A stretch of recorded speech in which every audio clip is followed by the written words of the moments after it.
আসসালামু আলাইকুম, সবাই কেমন আছেন? আমিও ভালো আছি। আসলে গত 2 দিন ধরে আসলে শরীরটা ভালো না।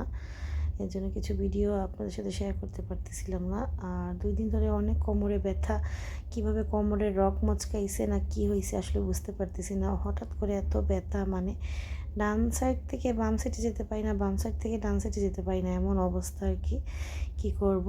আর শরীরটা আসলে ভালো না থাকলে কি বলবো, শরীর ভালো না থাকলে আসলে মনও ভালো থাকে না, কিছু ভালো লাগে না। তারপরও টুকটাক ভিডিও করছিলাম, সকালবেলা উঠে কুরমা পরোটা বানাইছিলাম।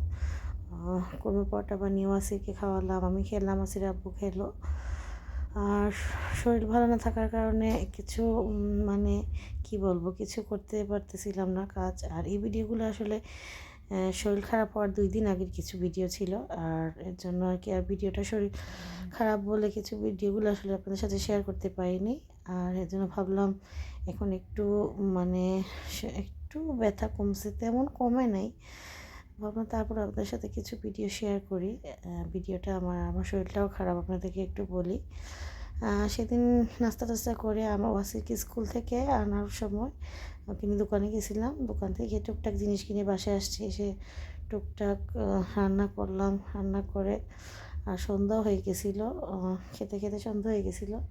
আর এখানে লাইটটা কিনে নিয়ে আসছিলাম, অনেক সুন্দর লাগছে আসলে। এগুলো লাইট আমার অনেক পছন্দ, 2-3টা লাইট এগুলো কিনে নিয়ে আসছিলাম, ভালো লাগে আর কি। বাসে বলতেছিলাম আম্মু আমি ভিডিও করি, তুমি লাইটটা ধরো। আর এই যে টুকটাক ভিডিও করছিলাম, আর ভাতটা রান্না করছি। আর অনেক রাত হয়ে গেছিলো, আর শরীর ভালো না থাকার কারণে লং ভিডিও করতে পারিনি। এই তো এখন ঘুমিয়ে পড়বো কতক্ষণ পরে। ভালো থাকবেন সবাই, আল্লাহ হাফিজ।